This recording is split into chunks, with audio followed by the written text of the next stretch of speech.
Welcome to Paranormal Pages. Let's get straight into the True Scary Stories compilation. Story 1. Friendly Whispers. I always thought it was cute, the way my daughter, Lily, chatted away with her imaginary friend, Mr. Whispers. Every night, just before bed, she'd sit cross-legged on her rug, a small fortress of stuffed animals around her, and giggle at the empty space beside her. I never heard what Mr. Whispers said, but Lily's responses were always filled with the innocence of childhood. But one night, as I passed by her slightly ajar door, I paused. A chill ran down my spine. There was another voice, a gravelly whisper that didn't belong to my sweet girl. It spoke in hushed tones, like dry leaves skittering across a cold pavement. I couldn't make out the words, but the sinister undertone was unmistakable. I pushed the door open, feigning a smile. "Who are we talking to tonight, honey?" I asked, trying to keep the tremor out of my voice. Lily looked up, her eyes wide and bright. "Mr. Whispers is telling me a story," she said, pointing to the closet. "He's got so many stories, Mommy." I glanced at the closet, its door creaked slightly ajar. The air felt heavier, as if charged with static. "Well, it's time for Mr. Whispers to go home," I said, moving to close the closet door. As my fingers brushed the old wood, the whispering stopped abruptly. The silence was deafening. I quickly ushered Lily into bed, tucking her in with a kiss on the forehead. "Good night, love," I whispered, my eyes darting to the closet one last time before I turned off the light. That night, I lay awake, listening for the whispers, but they didn't come. By morning, I had convinced myself it was just my imagination, a trick of the mind fueled by exhaustion. But as the days passed, the whispers grew louder, more insistent, and I realized they weren't meant for Lily. They were meant for me. The whispers became a nightly ritual. I'd tiptoe into Lily's room, my heart pounding, and find her sitting cross-legged on the rug, her eyes wide and innocent. Mr. Whispers would be there too, his presence more palpable now. His voice, like the rustling of dried leaves, would weave tales of forgotten places, lost souls, and ancient secrets. I tried to dismiss it as an overactive imagination, but the closet gnawed at me. It was an old relic, a relic that had been in the family for generations. My grandmother used to say it was a portal to another world, a place where spirits roam freely. I'd always laughed it off, but now, as I stood before it, I wondered if she'd been right all along. One evening, curiosity got the better of me. I waited until Lily was asleep, then eased the closet door open. The hinges groaned, and the air inside felt thick, like molasses. I stepped in, my fingers brushing against moth-eaten coats and forgotten memories. And then, I saw it, a hidden compartment, concealed behind a loose board. The whispers grew louder, urging me forward. I pried the board open, revealing a narrow staircase that descended into darkness. My breath caught in my throat. What kind of secret lay hidden beneath our home? I hesitated, then took the first step, the wood creaking under my weight. The air grew colder as I descended. The whispers turned frantic, urging me downward. I reached the bottom, my flashlight revealing a chamber filled with ancient books, dusty relics, and a single, ornate mirror. Its surface rippled, as if it held a secret of its own. I stepped closer, my reflection wavering. And then, I saw her, a woman, ethereal and haunting. Her eyes were hollow, her skin translucent. She reached out, her fingers grazing the mirror. "Help me," she whispered, her voice echoing through the room. I stumbled back, my heart racing. Who was she? What had happened to her? And why was she trapped here, in this hidden room? The whispers intensified, urging me to find answers. But the mirror held only questions, no reflections of the world beyond. As I climbed back up the stairs, I knew I couldn't ignore it any longer. Lily's imaginary friend was no mere figment of her imagination. Mr. Whispers was a bridge between our world and the one beyond the mirror. And I was about to cross it, to uncover the truth that lay hidden in the darkness. The mirror's secrets consumed me.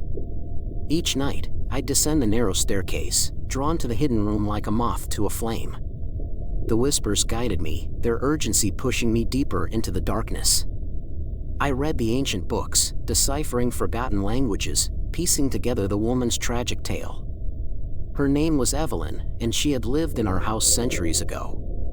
She was a healer, a woman with knowledge of herbs and incantations. But her gifts had drawn suspicion, and the townspeople accused her of witchcraft. They dragged her from her home, bound her hands, and led her to the gallows. Evelyn's last moments were etched into the mirror, the terror in her eyes, the noose tightening around her neck. But as she gasped for breath, something changed. The mirror absorbed her essence, trapping her between worlds. And now, she sought release. I confronted Lily about Mr. Whispers. "What does he want?" I asked, my voice trembling. "He wants to go home," Lily replied, her eyes wide and innocent. "He misses his family." I knew then that Mr. Whispers was Evelyn's son, lost to her in life, trapped with her in death. But how could I help them? The mirror held the key, but its magic was unpredictable. I needed a ritual, a way to bridge the gap between our world and theirs. I scoured the ancient texts, my fingers tracing symbols and sigils. The whispers grew louder, urging me to hurry. I gathered herbs, belladonna, mandrake root, and moonflower petals, ingredients that would open the veil between realms. I drew a circle on the floor, placed the mirror at its center, and lit candles, their flames flickering like lost souls. Lily watched, her eyes wide with wonder. "Is Mr. Whispers going home?" she asked. "Yes," I whispered, my heart pounding. "But we must be careful." I recited the incantation, my voice trembling. The mirror shimmered, its surface rippling. Evelyn appeared, her hollow eyes locking onto mine. "Help us," she pleaded. I reached out, touching the mirror. The room spun, reality bending. I felt Evelyn's pain, her longing. And then, with a final surge of energy, the mirror shattered, shards of glass falling like tears. Evelyn and Mr. Whispers stepped through, their forms solidifying. They embraced, their reunion bittersweet. "Thank you," Evelyn whispered, fading into the light. Mr. Whispers turned to me, his eyes filled with gratitude. "You've set us free," he said. "But beware, the mirror is broken, and its magic is loose." As they vanished, I knew the truth. The whispers would haunt me now, their voices echoing through the shattered glass. And somewhere, in the darkness, Evelyn waited, her story finally told. And so, I sit by Lily's bedside, listening to her laughter as she talks to her new imaginary friend. But when the whispers come, I hold her close, praying that the broken mirror won't claim us all. Hey! Subscribe for more true scary stories. Story 2. The Whispering Pond. I always found solace by the old pond behind my grandmother's house, a serene place where dragonflies danced above the water's surface and willows whispered secrets to the wind. But that tranquility shattered the day I saw it, my reflection, not mimicking my movements, but staring back with hollow, soulless eyes. The first time it happened, I thought it was a trick of the light, a fleeting illusion. But as days passed, the reflection grew more insistent, its gaze more piercing. It was as if it knew me, knew the darkest corners of my soul, and beckoned me to step into the cold embrace of the water. I tried to stay away, to ignore the pond's silent call, but it was like a siren song, luring me back. Each visit left me more disturbed, the reflection's hollow eyes seeming to grow wider, as if in anticipation. I began to hear whispers, soft and seductive, promising secrets and solace beneath the murky depths. One evening, as the sun dipped below the horizon, painting the sky in shades of blood and fire, I found myself standing at the water's edge once more. The reflection was clearer than ever, its hand reaching towards the surface, urging me to take it. I stumbled backward, my heart racing, and fled to the safety of my grandmother's house. But even there, I felt its presence, an icy finger tracing the nape of my neck, a breath against my ear whispering, "Join me." That night, I dreamed of the pond, of sinking into its depths and being enveloped by darkness. I woke in a cold sweat, the echo of those whispers still ringing in my ears. I knew then that I couldn't escape, that the pond had claimed me as its own. The pond's surface rippled, its inky depths concealing secrets older than memory. I returned, drawn by an unseen force, my footsteps muffled by the damp earth.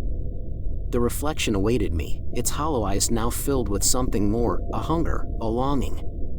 I tried to resist, but the whispers grew louder. They echoed through the gnarled branches of the willow, promising answers to questions I hadn't yet asked. My grandmother, bless her soul, had warned me about the pond.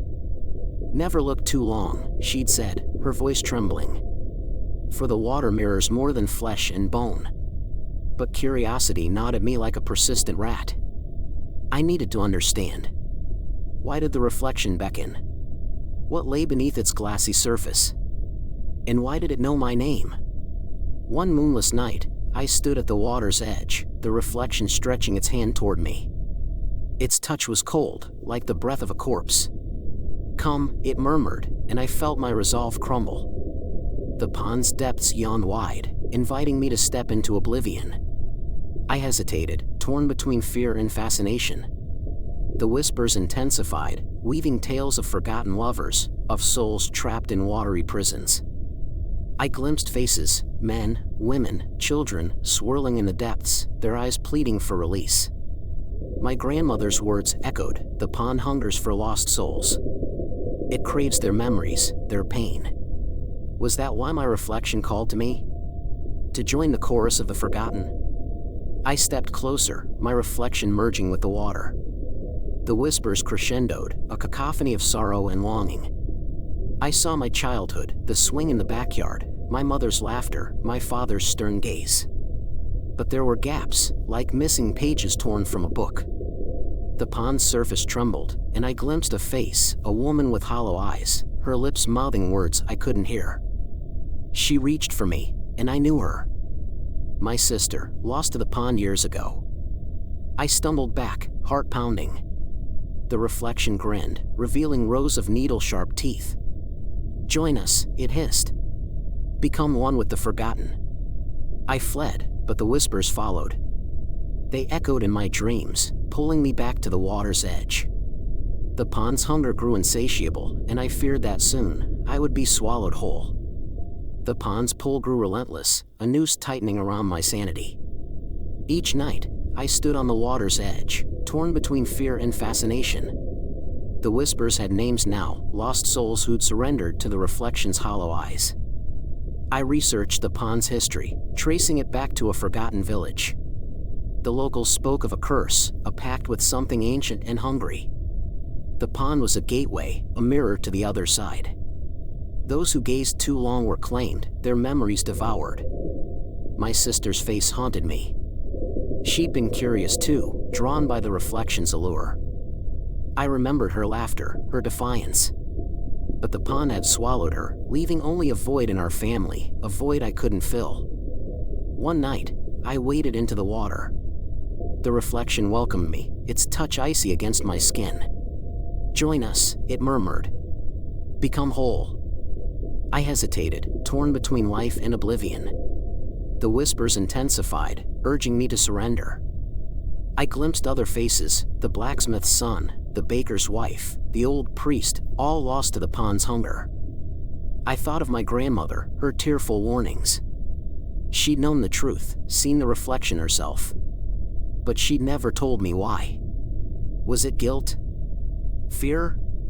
Or had she too been tempted? As I sank deeper, the water closed over my head. The whispers merged, a symphony of memories and pain. I saw my sister's eyes, hollow like the moon, and understood. She'd found solace here, a place where memories ceased to torment. But I wasn't ready to forget. I fought, clawing my way back to the surface. The reflection screamed, its face contorting. "You belong to us," it shrieked. I broke free, gasping for air. The pond seethed, its surface boiling. And then I saw her, the woman from my dreams, the one who'd mouthed words I couldn't hear. She stood on the water, her eyes no longer hollow but filled with sorrow. "Save yourself," she whispered, her voice carrying across the ripples. "Break the cycle." I swam to shore, my limbs heavy with exhaustion. The reflection howled, but I ignored it. my sister's face lingered, a bittersweet memory. I'd escaped, but the pond's hunger would never fade. Now, as I record this, the moon rises, casting silver threads across the water. The reflection waits, patient and hungry. But I won't return. I'll carry my sister's memory, fight the whispers, and break the curse. For the pond's hollow eyes no longer beckon. They weep. Hey! Subscribe for more true scary stories. Story 3. The Whispering Shadow. I awoke to a chilling hush, the kind that screams silence in your ears. My room, usually a sanctuary, felt alien, as if the shadows had reshaped it overnight. The clock ticked monotonously, mocking the stillness. That's when I heard it, a whisper, so faint yet unmistakably mine. They're not gone, they never were. Panic surged through me, but my lips were sealed, an invisible force holding them tight. The whispers grew, a cacophony of secrets spilling forth. Look beneath the surface, my voice urged, as images of a forgotten past flickered in my mind's eye. I saw myself, but not as I am, a child, eyes wide with terror, standing before an ancient oak. Its branches clawed at the sky, a silent sentinel to the unspeakable. I tried to move, to flee from the bed that now felt like a coffin, but my body refused to obey. It was then I noticed the mirror. The reflection wasn't my own. A shadowy figure loomed, its eyes hollow pits of despair, and I knew it was the source of the whispers. Find me, it pleaded, before it's too late. Daylight brought no relief. The whispers followed me, a constant murmur only I could hear. Friends and family couldn't see the strain, the way the air seemed to thicken around me, heavy with unspoken dread. I began to search, poring over old diaries, photos, anything that might hold a clue to the shadow's identity. Each night, the whispers grew more insistent, more desperate. The oak, they repeated, the oak. I knew I had to return to that place, to confront whatever awaited me there. But fear rooted me in place, a paralyzing terror that something, or someone, was watching, waiting. As the days blurred into one another, the line between waking and dreaming vanished. I saw the shadow everywhere, in every corner, every reflection. It was a part of me, a secret stitched into my soul, desperate to be unraveled. And I knew, deep down, that the only way out was through the heart of my terror. The night before I was to venture to the oak, the whispers changed. It's time, they said, and I felt a pull, an inexorable draw toward the dark. I packed a bag, not knowing what I'd need, or if I'd ever return. The house felt empty as I left, the silence a tangible thing. I was stepping into the unknown, the first chapter of my nightmare drawing to a close. The oak stood at the edge of the forest, its gnarled roots clawing into the earth like skeletal fingers. Moonlight filtered through the leaves, casting elongated shadows on the ground. I shivered, my breath visible in the chilly air. The whispers had led me here, to this place of forgotten memories and ancient secrets. As I stepped closer, the ground seemed to shift beneath my feet. The roots writhed, as if sensing my presence. The shadow figure materialized, its form merging with the tree itself. Remember, it urged, and suddenly, I did. Long ago, when I was a child, my family had lived in this very house. My parents had warned me never to venture near the oak, but curiosity had driven me. I discovered a hidden door at its base, a portal to another world. The whispers had been my own, a desperate plea to escape the mundane. But something had followed me back, a darkness that clung to my soul. The memories flooded back, the taste of forbidden fruit, the touch of unseen hands, the promise of secrets beyond imagination. I had sealed the door, buried the memories, but they'd festered, waiting for release. Now, as I touched the rough bark, the whispers intensified. Open it, they urged. Release us. I hesitated, torn between fear and longing. What lay beyond? Redemption or damnation? The shadow figure watched, its eyes hollow, its mouth a silent scream. I pushed against the door, and it swung open, revealing a void, an abyss that swallowed sound and light. The whispers surged, pulling me forward. I stepped through, and the world shifted. The oak was no longer a tree, it was a gateway, a bridge between realms. The other side was a mirror image of our world, but twisted, distorted. Shadows danced, and the air smelled of decay. I walked along a path of fallen leaves, each step echoing in my mind. The whispers had become screams, urging me deeper. Find the truth, they demanded. I encountered others, lost souls like me. They wandered, their eyes vacant, their voices stolen. They had opened doors, too, seeking answers, but they'd paid a price. Their faces blurred, merging with the bark of the trees. I knew then, I was not alone in my torment. The shadow figure appeared, its form shifting between man and tree. You're the key, it rasped. The one who can set us free. But freedom came at a cost. The whispers revealed their purpose, to break the barrier between worlds, to unleash chaos upon reality.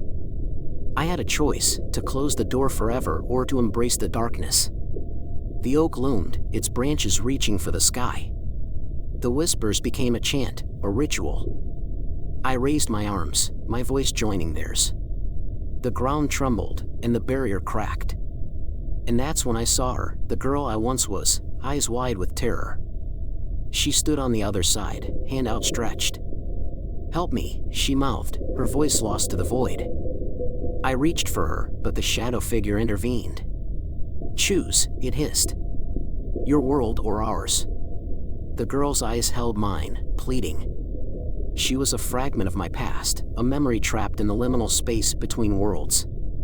The shadow figure loomed, its form shifting, insatiable. Choose, it repeated, its voice a discordant echo. I hesitated, torn between loyalty to my world and compassion for the girl. The whispers intensified, urging me to decide. The oak quivered, its roots reaching for me, binding my feet. I had glimpsed the truth, the girl was my younger self, lost when I'd opened the door as a child. You were curious, the shadow figure whispered. You sought answers, but you never considered the cost. It gestured toward the girl, her face etched with fear. She's the key, it said. Her memories hold the power to bridge our worlds. I remembered the day I'd opened the door, the taste of forbidden fruit, the way the air had shimmered. The girl had followed me, her laughter echoing through the portal. But something had gone wrong. The whispers had consumed her, twisted her into this spectral form. Help me, she mouthed again, her eyes wide. I could feel her desperation, her longing for release. The barrier between worlds wavered, threatening to collapse. The oak's branches creaked, and I knew I had to choose. My voice trembled as I spoke. What do you want from me? The shadow figure grinned, its teeth like shards of obsidian. A pact, it said. Forget the girl, and we'll grant you knowledge beyond imagination. Secrets buried in the roots of existence. Power to reshape reality. I glanced at the girl. She was fading, her form dissolving. And if I refuse? The whispers turned sinister. Then you'll remain trapped here, a vessel for our hunger. Your world will crumble, and your loved ones will forget you ever existed. The choice was impossible. I thought of my family, my friends, the life I'd leave behind. The oak pulsed, its energy seeping into my bones. I stepped toward the girl, my hand outstretched. I'll free you, I whispered. But tell me, why me? Why this curse? Her eyes held mine, and for a moment, I glimpsed eternity. You're the listener, she said. The one who hears the echoes of the unheard. Our secrets, our pain, they've been trapped within you. The shadow figure recoiled, its form flickering. Foolish mortal, it spat. You'll regret this. I closed my eyes, my voice steady. I choose humanity, I said. I choose her. The oak trembled, and the girl's form solidified. She smiled, her lips forming words only I could hear. Thank you, she said. Remember me. The barrier shattered, and I fell, back into my room, my body convulsing. The whispers ceased, replaced by a single word, remember. And so, I record this, the final chapter of my tale. The girl is gone, but her secrets remain. The oak stands silent, its roots reaching deep. and I, the listener, carry the weight of two worlds, the seen and the unseen. Story 4. Whispers of Innocence. I always found an eerie comfort in the solitude of my home, nestled on the outskirts of a forgotten town. The abandoned school next door, with its peeling paint and overgrown playground, stood as a monument to a bygone era. But lately, the silence of the night had been pierced by the unsettling sound of children's laughter echoing through the empty halls. Curiosity overcame my initial fear, and one fateful night, I decided to investigate. The moon was a sliver in the sky, barely casting light on the path to the school's entrance. As I stepped inside, the laughter grew louder, bouncing off the walls like a twisted symphony. The air was thick with dust, and each breath felt heavy in my lungs. The classrooms were shrouded in darkness, but as my eyes adjusted, I noticed something peculiar. Tiny handprints, smeared in a crimson hue, adorned the walls. They seemed fresh, the blood not yet darkened by the passage of time. My heart raced as I followed the trail, leading me deeper into the labyrinth of desolation. The laughter intensified, surrounding me, yet I saw no one. It was as if the very walls whispered secrets of the past. I stumbled upon the school's auditorium, the stage set as if ready for a performance that never began. The handprints converged here, forming a circle at center stage. As I approached, the laughter ceased abruptly, replaced by a deafening silence. The temperature dropped, my breath visible in the air. And then, I saw them, apparitions of children, their eyes hollow, their expressions solemn. They pointed towards the stage, urging me to look closer. I hesitated, but the pull of the unknown drew me forward. As I stepped into the circle, the world shifted. The dilapidated auditorium transformed before my eyes into a room filled with life, the ghostly children now vibrant and real, their laughter no longer haunting but full of joy.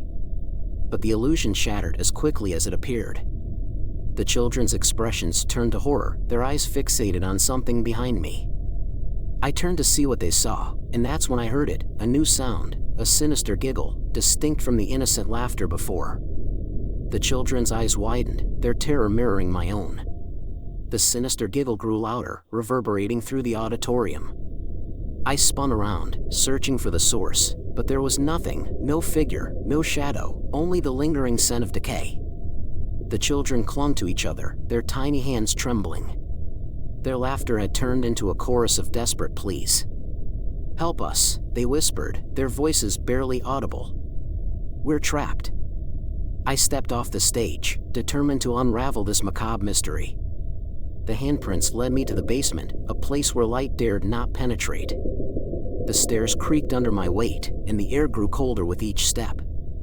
The walls seemed to pulse, as if they held secrets too terrible to bear. In the dimness, I found an old wooden door, its surface etched with symbols I couldn't decipher. The laughter now echoed from behind it, a haunting melody that clawed at my sanity. I pushed the door open, revealing a chamber bathed in an otherworldly glow. There, in the center, stood a cracked mirror. Its glass reflected not my own face, but that of a child, a girl with matted hair and hollow eyes. She reached out, her fingers grazing the mirror's surface. "Help us," she pleaded, her voice a mere whisper. "We're lost." I hesitated, torn between fear and compassion. The girl's reflection wavered, revealing glimpses of a forgotten past. The school had once been a sanctuary for these children, a place of laughter and learning. But something had gone terribly wrong, a malevolence that lingered even in death. As I touched the mirror, the room trembled. The girl's handprint merged with mine, and suddenly, I was transported. Not physically, but mentally, I saw the school as it once was. Children played tag in the courtyard, their laughter infectious. The teachers smiled, their hearts full of hope. But then came the darkness. A teacher, consumed by jealousy, had cursed the school. The children's laughter turned to screams, their innocence twisted into despair. They became trapped between worlds, their souls tethered to this forsaken place. The girl's voice trembled in my mind. "Break the curse," she urged. "Free us." The girl's plea echoed as I stood before the cursed mirror. The room pulsed with energy, and I knew that breaking the curse was my only chance to save these lost souls. But how? The symbols etched on the mirror held the key, their meaning hidden in the shadows of forgotten rituals. I traced the symbols with trembling fingers, my breath hitching. The girl watched, her eyes filled with both hope and despair. "Speak the words," she whispered. "Release us." I closed my eyes, summoning courage from the depths of my being. The incantation felt ancient, its syllables heavy with power. As I spoke, the mirror trembled, cracks spiderwebbing across its surface. The room shook, and the children's laughter turned into anguished cries. And then, silence. The mirror shattered, shards falling like rain. The girl's reflection wavered, merging with mine. Her hand slipped from the glass, and she collapsed into my arms. Her touch was icy, her form insubstantial. "Thank you," she murmured, fading away. But the curse wasn't broken. The laughter returned, louder, more malevolent. Shadows danced along the walls, and I realized the curse had transferred to me. I was now the conduit, the vessel for their suffering. The children materialized, their eyes hollow once more. They circled me, their tiny hands reaching out. "Help us," they pleaded. "Set us free." I stumbled backward, my mind racing. The basement walls closed in, the symbols pulsing with a sinister glow.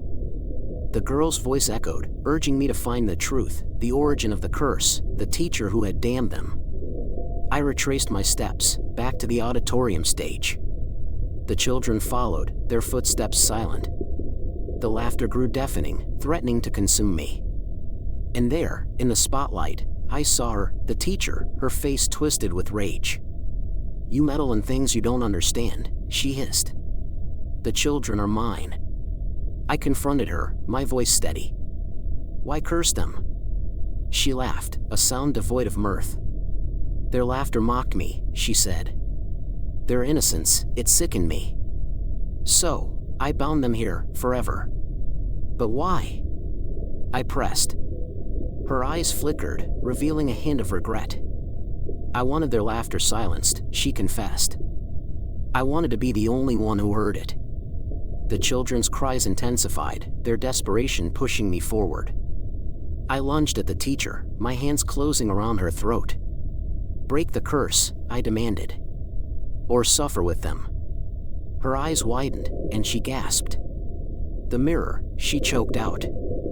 "It holds the truth." I dragged her to the shattered mirror, her reflection fractured and distorted. "Speak," I commanded. She recited the incantation, her voice trembling. The room quaked, and the curse unraveled. The children's forms dissipated, their laughter fading into the void. But the teacher remained, her eyes haunted. "What will you do with me?" she asked. I smiled, my heart heavy yet resolute. "You'll join them," I said. In the echoes of innocence. And with that, I shattered the mirror once more, sealing her fate. As I stepped out of the school, the laughter ceased. The building crumbled, consumed by the past. But the children were finally free, their tiny handprints fading from the walls. And in the silence, I wondered, had I saved them or damned myself? Story 5. The Eyes Beneath. Every night, the scratching sounds came, persistent as a heartbeat. I lay in my bed, staring at the ceiling, the rhythmic clawing beneath the floorboards of my old Victorian house setting my nerves on edge. It was a sound that seemed to speak, to whisper secrets meant only for the dark. I had moved into the house only a month ago, drawn by its isolation and the promise of peace it offered. But peace was the last thing I found. The scratching began the first night, a soft, insistent noise that I had dismissed as the house settling. But as the nights passed, the sound grew louder, more desperate. I told myself it was just some animal that had found its way under the house. Yet, a part of me couldn't shake the feeling that it was something more. One night, driven to the brink of madness, I decided to confront whatever it was. Armed with a flashlight and a crowbar, I pried open the floorboards, the noise growing louder with each plank I removed. The hollow space beneath was dark, a void that seemed to breathe. And then I saw them, too cold, dead eyes staring back at me from the dirt. I stumbled back, my heart racing, as the eyes followed my every move. They were human, I was sure of it, but they belonged to no living soul. I covered them again, hammering the floorboards back into place, but the image of those eyes was seared into my mind. The next day, I researched the house's history and discovered a chilling tale. A century ago, a young woman had vanished without a trace, her disappearance attributed to the vast woods surrounding the property. But locals whispered of a darker fate, of a husband's rage and a secret buried beneath the floor. As dusk fell, I heard it again, the scratching.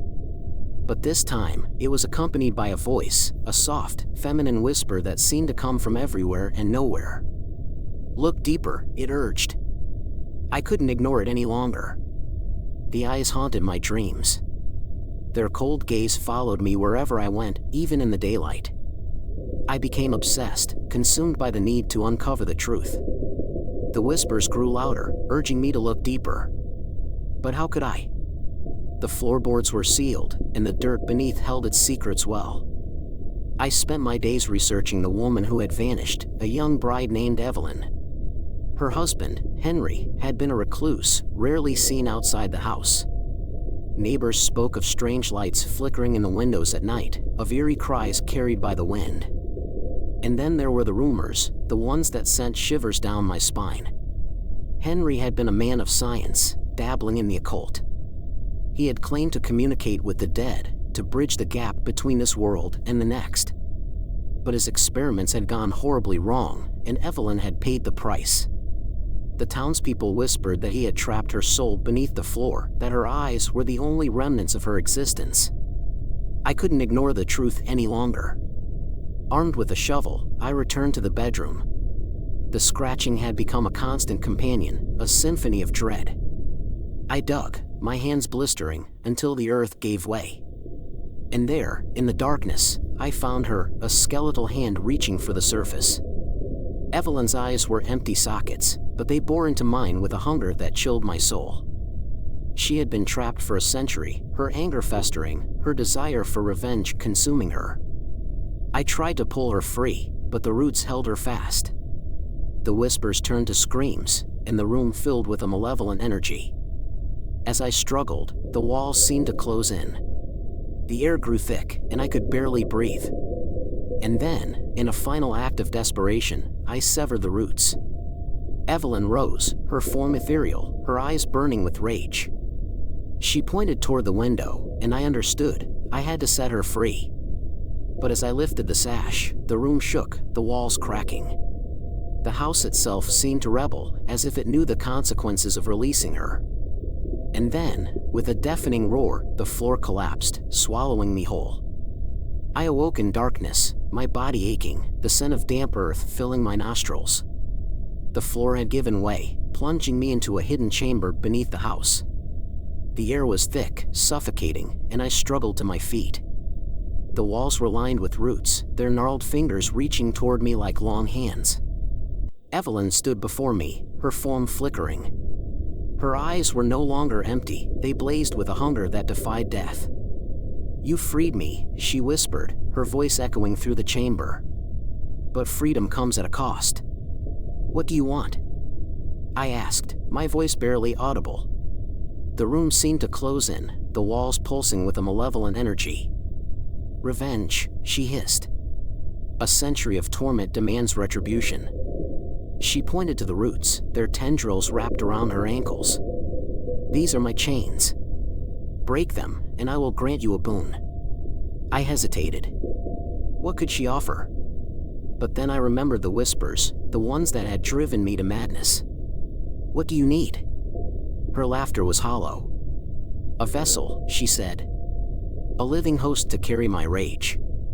In return, I will grant you power beyond imagination." I glanced at the roots, their grip unyielding. "And if I refuse?" "Then you will join me," she said. "Bound to this place for eternity." I had no choice. I reached for the crowbar, its metal cold against my skin. With each blow, the roots splintered, and Evelyn screamed. The room trembled, the walls cracking. And then, as the last root snapped, she collapsed, her form dissipating like smoke. The chamber shook, the ceiling crumbling. I stumbled toward the exit, the world spinning. But as I climbed back into my bedroom, I knew I was changed. The whispers were gone, replaced by a voice, the same one that had urged me to look deeper. And so, I write this, my hands shaking, my eyes burning. I am no longer alone.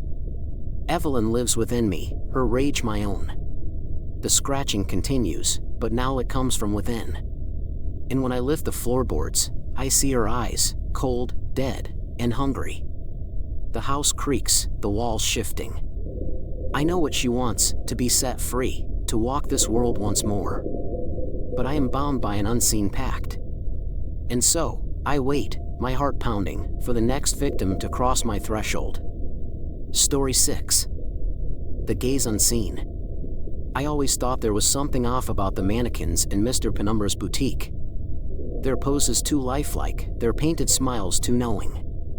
I worked across the street, and every evening as I locked up, I felt their eyes on me, cold and unyielding. But last night, something changed. As the streetlights flickered to life, I saw it, the slightest twitch in the mannequin closest to the glass, a finger moving, beckoning. I shook my head, blaming the long hours and lack of sleep. But as I turned to leave, a chill ran down my spine. There, reflected in the window, was a figure draped in shadow, its outline blurred but unmistakably human. I spun around, but the sidewalk was empty, only the whisper of leaves skittering across the concrete. The next morning, I found myself drawn to the boutique. The mannequins were as still as ever, but one stood closer to the window than I remembered. Its eyes, once dull and lifeless, seemed to hold a glint of something sentient. I leaned in, inspecting the figure, when I noticed a small note tucked in its hand. "Watch," it read, in spidery, uneven script. I spent the day wrestling with curiosity and dread. As dusk approached, I couldn't resist the urge to return. I watched, hidden by the shadows, as the street emptied and the world quieted. That's when I heard it, a soft creak, like the bending of old wood, followed by the unmistakable sound of glass tapping glass. I held my breath, peering through the darkness. The mannequins were moving, ever so slightly, their limbs shifting with eerie grace. But it was their eyes that held me captive, reflecting the moonlight with an unnatural sheen. They were alive, I was sure of it, and they were watching me. As I backed away, my heart pounding, I stumbled over something solid. It was another mannequin, this one lying on the ground, its face turned towards the sky, eyes empty. But it wasn't there before. I looked up just in time to see the boutique door creak open, a sliver of light cutting through the night. I should have run, but my feet were rooted to the spot. A figure emerged from the light, its movements jerky and unnatural. It was one of them, stepping out into the world of flesh and blood. And as it turned its head, I saw it, the same empty gaze that had haunted me from the window pane. The mannequin stepped onto the sidewalk, its plastic joints creaking like ancient bones. Its eyes bore into mine, and I felt a chill that reached beyond my skin. "You've seen us," it whispered, its voice a hollow echo. "Now you must join us." I stumbled backward, my mind racing. Join them? What did that mean? But before I could react, the other mannequins stirred. They emerged from the boutique, their movements synchronized, like a macabre dance. Their painted lips curved into smiles, and they surrounded me, closing the gap between us. "Look," one of them said, pointing to the moon. I followed its gaze, and there, etched against the night sky, was a constellation I'd never seen before. It resembled a twisted hand, fingers reaching out, beckoning. "The veil," the mannequin continued. "It's thin tonight. We can cross." I shook my head, my breath shallow. "Cross where?" The mannequins leaned in, their eyes glowing. "To the other side," they murmured. "Where we belong. Where you belong." I glanced back at the boutique. The window pane was no longer a barrier, it was a portal. The glass rippled, revealing a world of shadows and whispers. I had a choice, stay in the mundane reality I knew or step through into something unknown, something terrifying. But then I remembered the note, the one that had appeared in the mannequin's hand. Watch. Was this what it meant? To witness the crossing? To become part of their eerie existence? As the mannequins closed in, I made my decision. I stepped toward the window pane, my reflection wavering. The glass yielded, and I felt the pull, the inexorable force drawing me toward the veil. The mannequins followed, their fingers brushing my skin, their eyes urging me forward. And just as I stepped through, the world shifted. Reality fractured, and I glimpsed the other side, a realm of half-formed memories, forgotten dreams, and lost souls. The mannequins surrounded me, their plastic hands merging with mine. Together, we crossed into the abyss. The other side was a fractured reality, a place where memories bled into nightmares. I stumbled through the veil, my senses assaulted by whispers that seemed to come from within my own mind. The mannequins surrounded me, their plastic forms flickering like candle flames. They guided me deeper, toward the heart of this spectral realm. "Welcome," they murmured, their voices overlapping. "You've glimpsed the truth, the thin line between worlds. But now, you must choose." Choose? What was left to decide? I was already here, my existence teetering on the edge of something beyond comprehension. The mannequins led me to a desolate street, its cobblestones worn and uneven. Shadows clung to the walls, and the air tasted of decay. "Look," one of them said, pointing to a distant figure. It was a man, hunched and frail, his face obscured by a tattered hood. "The keeper," the mannequin whispered. "He guards the way." The keeper turned toward us, and I saw his eyes, empty, like the mannequin's. He raised a hand, beckoning. "Come," he rasped. "Cross the veil, and you'll find what you seek." "What do I seek?" I asked, my voice barely audible. The mannequins shifted, their gazes fixed on me. "Answers," they replied. "Answers to questions you haven't yet asked." I stepped closer to the keeper, my heart pounding. "What's on the other side?" He smiled, a ghastly grin that revealed rows of needle-sharp teeth. "Truth," he said. "The truth about your reflection, your existence." The mannequins, they're more than mere figures. They're vessels, conduits for lost souls. Lost souls? My mind reeled. Why me? The keeper leaned in, his breath cold against my cheek. "Because you see," he whispered. "You see beyond the surface. You've glimpsed the veil, and now it calls to you."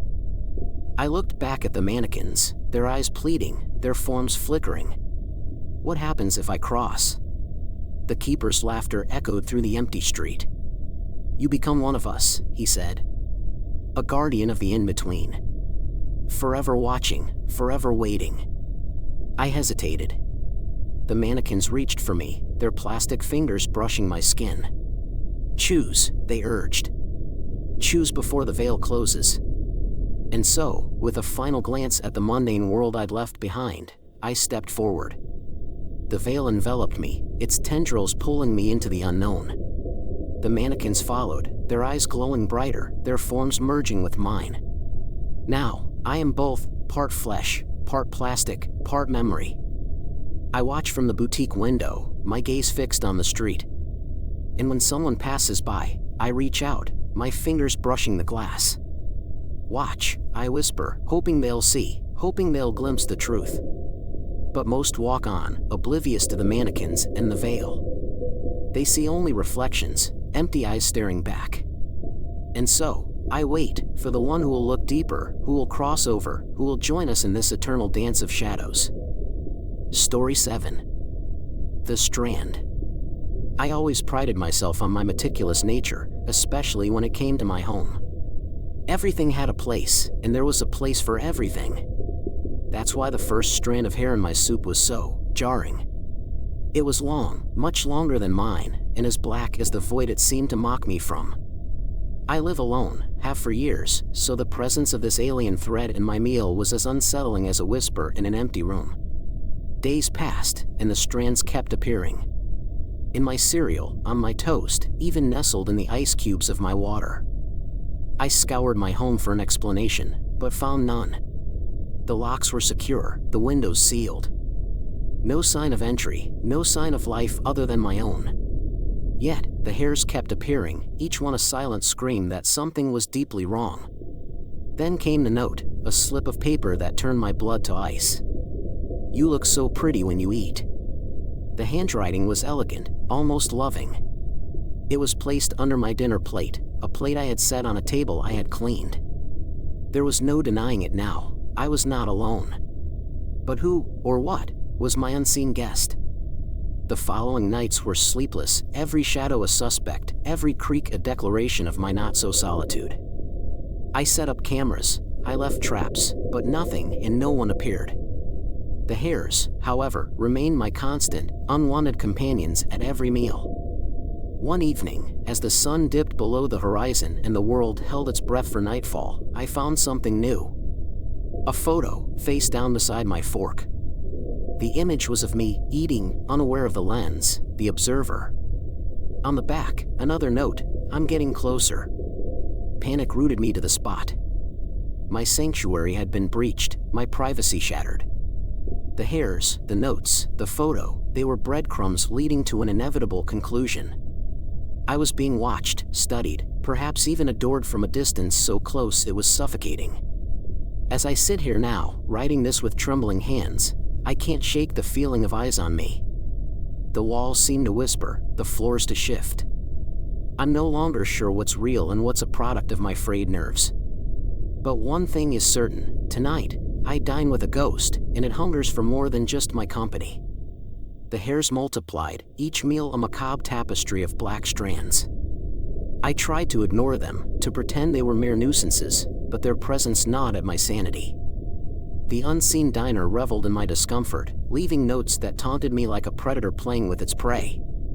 I became obsessed. My days were consumed by the search for answers. I scoured old newspapers, library archives, and the internet. Nothing. No unsolved mysteries, no missing persons, no ghostly tales that matched my predicament. The hairs defied logic, as if they were spun from the very fabric of the unknown. One evening, as I sat down to dinner, I noticed a change. The hairs were shorter, finer, almost delicate. And the note beneath my plate was different, "You're getting closer." The unseen diner's words echoed in my mind, a riddle wrapped in dread. I decided to confront my spectral guest. Armed with a kitchen knife, I sat at the table, waiting. The hairs appeared, as expected, but this time, I didn't recoil. I followed their trail, tracing them to the corner of the room. There, in the dim light, I saw her, a woman, translucent and ethereal, her eyes hollow pools of longing. "Who are you?" I whispered, my voice trembling. She didn't answer, only stared at me with hunger. Her hair, once black as midnight, now glowed like moonlight. She reached out, her fingers grazing my cheek. Cold. So cold. And then she vanished, leaving behind a single strand, delicate as a spider's silk. The note changed again, I missed tasting. I understood. She was a ghost, bound to this place by some unfulfilled desire. But what did she want from me? Why had she chosen my home, my meals? I thought of the photo, the one of me eating, taken without my knowledge. Was she trapped in that moment, forever yearning for sustenance? I researched ancient rituals, desperate for a solution. The hairs kept coming, and with each one, the ghost grew more desperate. She whispered in my dreams, urging me to find a way to bridge the gap between our worlds. I was her lifeline, her connection to life's simple pleasures. And so, I devised a plan. I set the table with care, placed a mirror in front of the empty chair. As the clock struck midnight, I sat down, my heart pounding. The hairs appeared, but this time, they wove themselves into a crown for the unseen diner. I closed my eyes, whispered the incantation, and when I opened them, she was there. Not a wraith, but a woman, her eyes no longer hollow. She smiled, and I knew what she wanted. I picked up the knife, sliced my palm, and offered it to her. She drank, her lips brushing my skin. And then, she faded, leaving behind a single word etched on the mirror, "Thank you." But the hairs remain, a reminder of our pact. I am no longer alone, and my meals are shared with a ghost who hungers for life. And sometimes, just sometimes, I catch a glimpse of her, beautiful, tragic, and insatiable. The unseen diner became a fixture in my life. She no longer hid in the shadows, but sat across from me, her presence both comforting and unnerving. We shared meals like old friends, our conversations silent but profound. She never spoke, yet her eyes held stories, tragedies, regrets, and a hunger that transcended the grave. I learned her name, Evelyn. She had died in this very house, a century ago, her love unrequited, her soul bound by longing. She had been a seamstress, her nimble fingers weaving intricate patterns into fabric. But her greatest creation was her own despair, a tapestry of unfulfilled desires. Why me?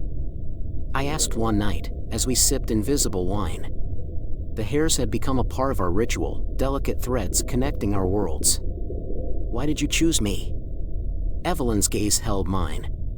Because you see me, she whispered. You feel my absence, my ache. You're like a mirror, reflecting my hunger. I wanted to help her, to release her from this liminal existence. But how?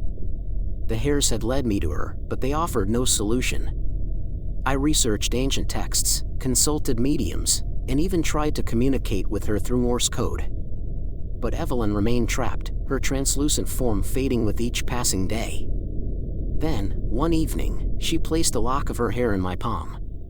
It was warm, alive. For you, she said.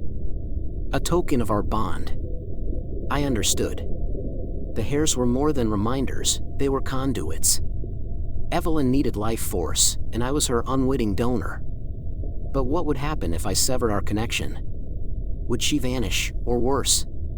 The answer came during a storm. Lightning split the sky, illuminating Evelyn's face.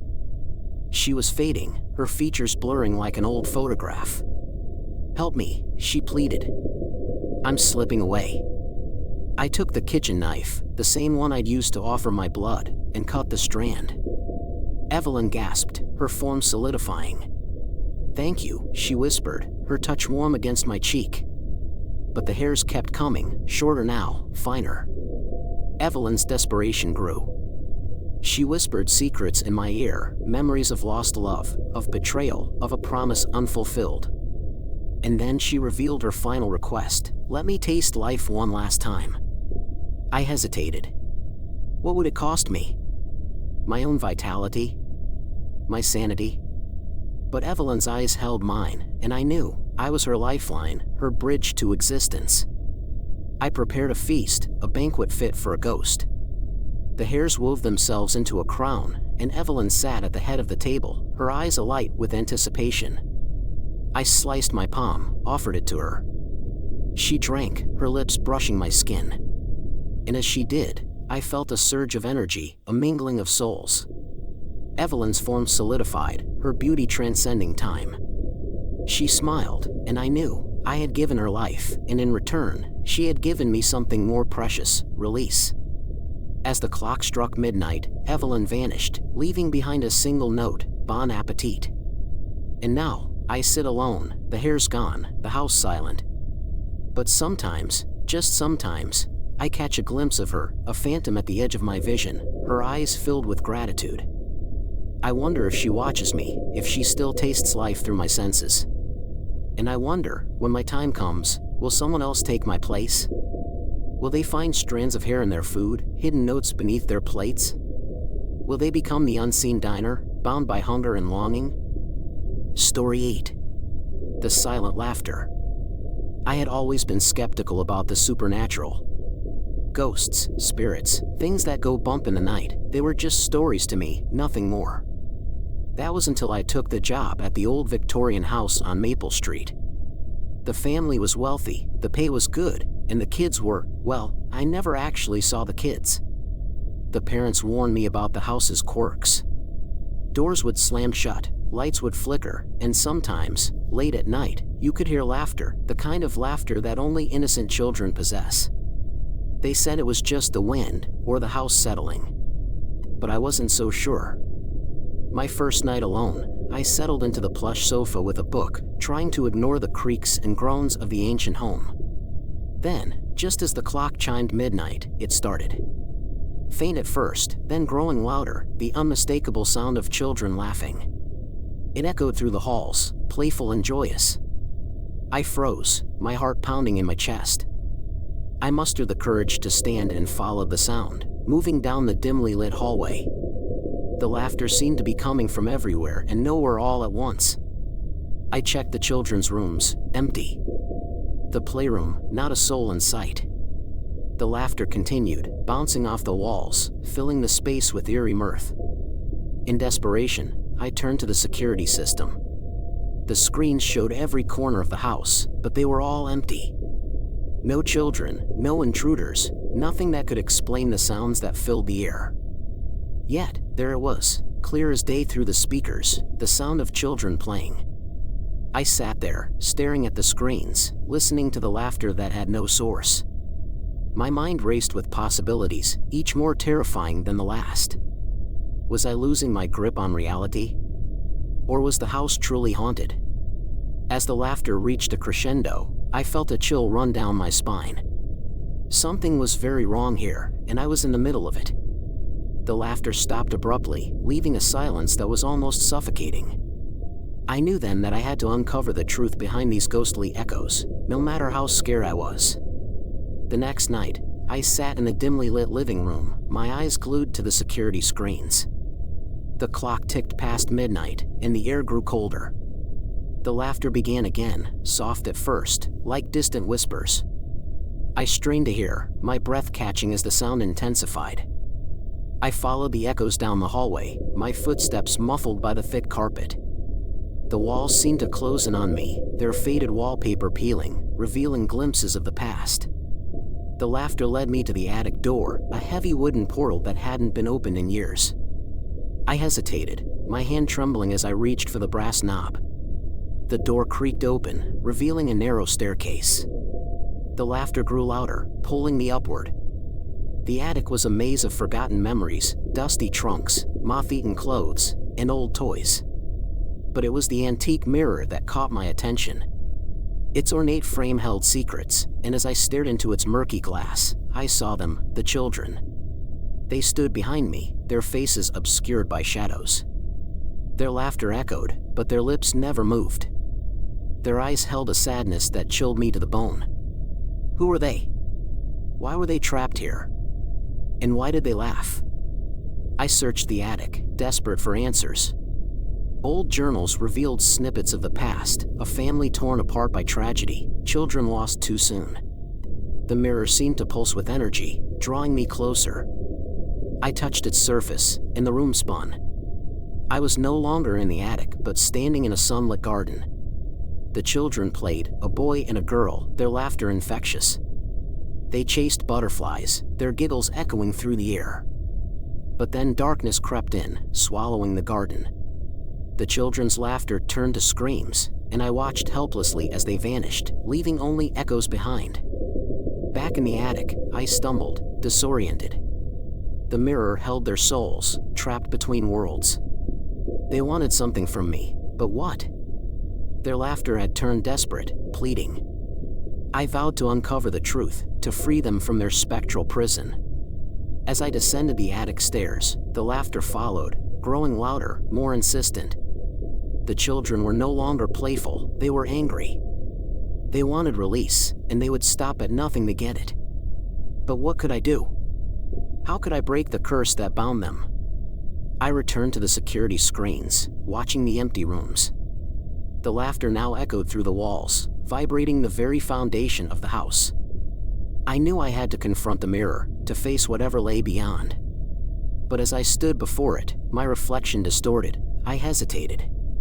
The children's laughter surrounded me, drowning out my fear. The mirror consumed my thoughts. Its antique frame held secrets, and I couldn't escape its pull. Each night, I stood before it, staring into the murky glass, hoping for answers. The children's laughter had become my obsession, their spectral giggles haunting my dreams. I researched the house's history, digging through old newspapers and dusty archives. The children, Evelyn and Samuel, had lived here a century ago. Their parents had died tragically, leaving them orphaned. The house became their sanctuary, their playground. But something went wrong. A darkness seeped into the walls, twisting their innocent laughter into something malevolent. I found an old photograph, sepia-toned and faded. Evelyn and Samuel stood in the garden, their smiles wide, their eyes filled with wonder. But behind them, a shadow loomed, a figure with hollow eyes. The same figure that haunted the mirror. I confronted the mirror again, my breath fogging the glass. "What do you want?" I whispered. The children's laughter swirled around me, their voices overlapping. They were trapped, caught between life and death, waiting for redemption. The attic became my refuge. I lit candles, drawing symbols on the floor, ancient runes meant to bind spirits. The mirror pulsed, its surface rippling. I recited incantations, my voice shaky but determined. The laughter intensified, a storm of sound that threatened to tear me apart. And then, the mirror shattered. I stumbled back, shards of glass cutting my skin. The room filled with a blinding light, and I shielded my eyes. When I looked again, Evelyn and Samuel stood before me. Their eyes held gratitude, their lips forming silent words. They reached out, their fingers brushing mine. "Thank you," I whispered. But they weren't done. They led me to the garden, where the shadows still lingered. The figure from the photograph waited, its eyes hungry. Evelyn and Samuel stepped forward, their laughter now a song of release. The figure screamed, dissolving into mist. The garden blossomed, flowers bursting forth as if celebrating. Evelyn and Samuel embraced, their forms fading. They were free. But as they vanished, their laughter echoed one last time. It wasn't playful anymore. It was a warning, a promise. The mirror remained, its surface cracked but still pulsing. The children were gone, but their presence lingered. I left the house, never to return. The babysitter who complained about the laughter was replaced, and the children were forgotten. But I knew the truth. The house held memories, and sometimes, late at night, you could still hear their giggles, the sound of innocence twisted by darkness. And so, dear listener, beware the echoes in the hallway. For they may lead you to a mirror, a forgotten garden, and the laughter of lost souls. Story 9. The Unbroken Vow. I had always believed that death was the final goodbye, a solemn whisper into the void where no echo could return. But lately, the boundaries between life and death seemed to blur, as if someone was smudging the line with a careless thumb. It began subtly, with cold spots in the hallway and the faint scent of jasmine, her perfume, lingering in the air. But nothing was as chilling as the gold band that kept reappearing on my finger each morning. The ring was unmistakable. A simple gold band, slightly bent from when she'd caught it on the doorframe, just days before the accident. I had buried her with it, a symbol of a promise that was meant to last a lifetime, not a haunting. Yet, there it was, snug against my skin, feeling heavier than it ever had before. I tried to rationalize it. Sleepwalking, perhaps. A cruel prank? But the inscription inside the band, the one that read forever and always, had changed. Now, it bore a new message, till death do us part. A vow that seemed to reach beyond the grave, binding and unyielding. The days that followed were a haze of fear and confusion. I'd wake up, the ring burning on my finger, and every night I'd place it back into the velvet box I'd made for it, burying it deep within my drawer. But like a bad omen, it returned, each morning, more insistent than the last. I sought help, visiting mediums and psychics, searching for an answer. They spoke of unsettled spirits and unfinished business, but none could explain the ring's persistence. It was during one such visit that the first true horror revealed itself. As the medium held the ring, her face paled, and she whispered, "She's not at rest. She's here, with you." That night, the air grew colder, the shadows in my room stretched longer, and I felt a presence, a weight on the bed beside me. I turned, and in the dim light, I saw her silhouette, a darker shade within the darkness. Her voice was a whisper, but it filled the room, "You promised." Forever and always. I woke up screaming, the ring tight on my finger, the engraving mocking me with its eternal pledge. The line between life and death wasn't just blurred, it was erased. And I was trapped, bound to a promise I couldn't keep, a love that refused to die. The days blurred into weeks, and the ring remained my unyielding companion. I tried to go about my life, but the weight of her memory clung to me like a shroud. The house became colder, the walls seemed to whisper secrets, and I found myself drawn to the attic, a place I had avoided since her death. The attic was a forgotten realm, filled with dusty memories and forgotten dreams. As I climbed the creaky stairs, the air thickened, and I heard her voice, soft and insistent. "Find me," she urged. "Find what binds us." The attic was a graveyard of relics, old furniture, yellowed photographs, and a wooden chest that had once held her childhood treasures. I opened it, and there, nestled among moth-eaten blankets, was the wedding dress she had worn on her happiest day. Its ivory silk was still pristine, as if untouched by time. But it was the veil that caught my attention. A delicate lace, woven with intricate patterns, it had been her grandmother's. She had insisted on wearing it, believing it would bring luck.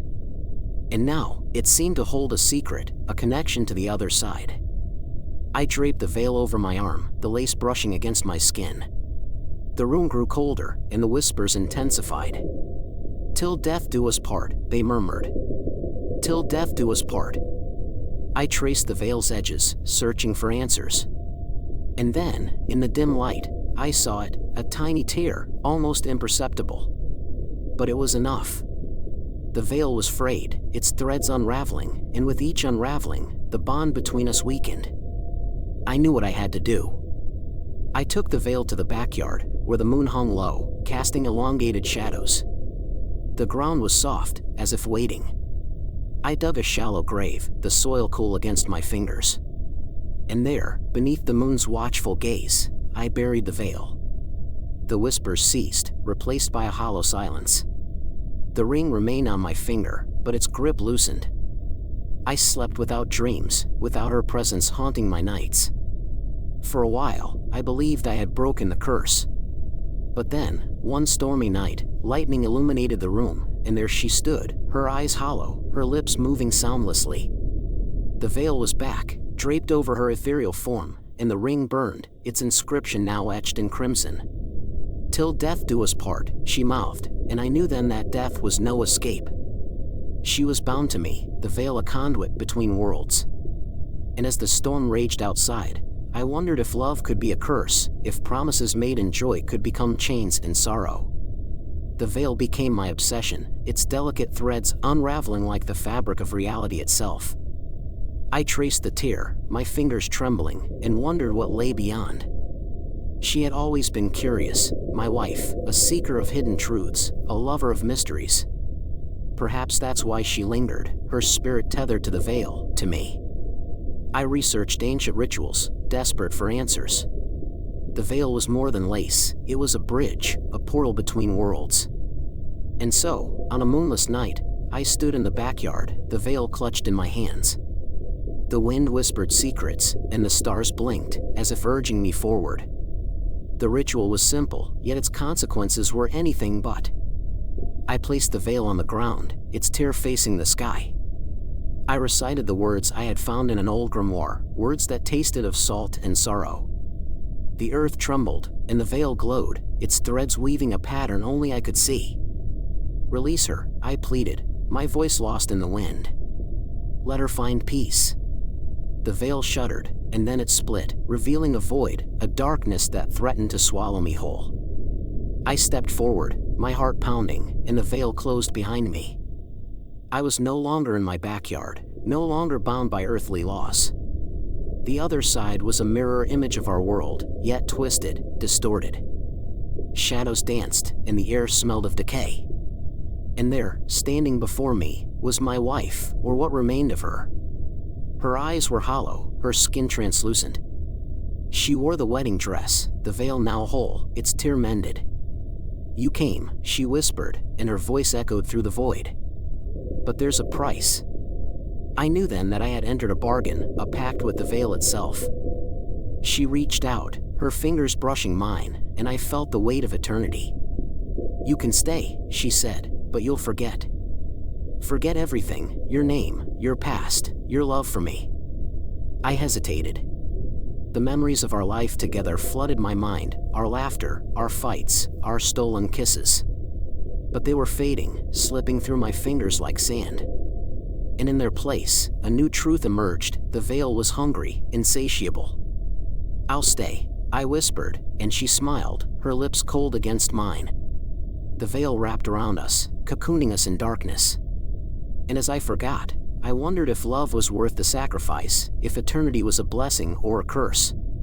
Now, I wander this twisted realm, my memories fading, my identity slipping away. But sometimes, in the quiet moments, I glimpse her, my wife, my love, and she whispers, "Till death do us part."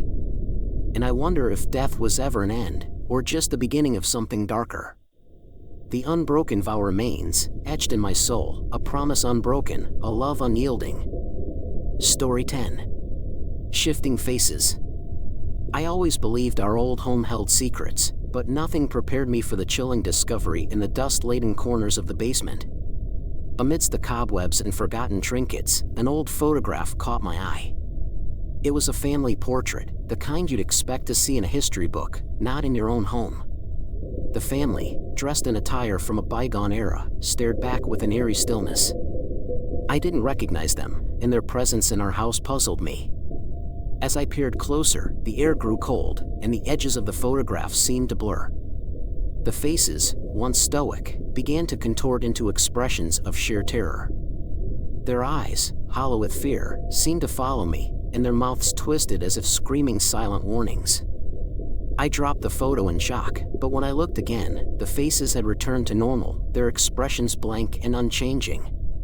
Shaken, I decided to investigate the history of our home, hoping to uncover the identity of the mysterious family.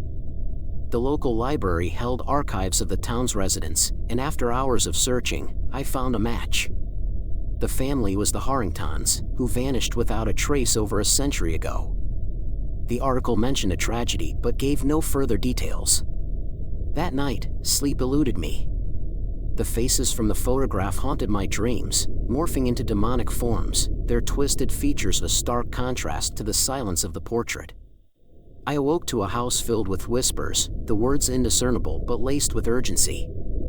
The photograph, now on my nightstand, seemed to pulsate with a life of its own.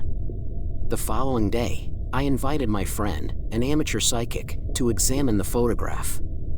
She recoiled the moment she saw it, claiming it was a window to the other side, a snapshot of souls trapped in torment.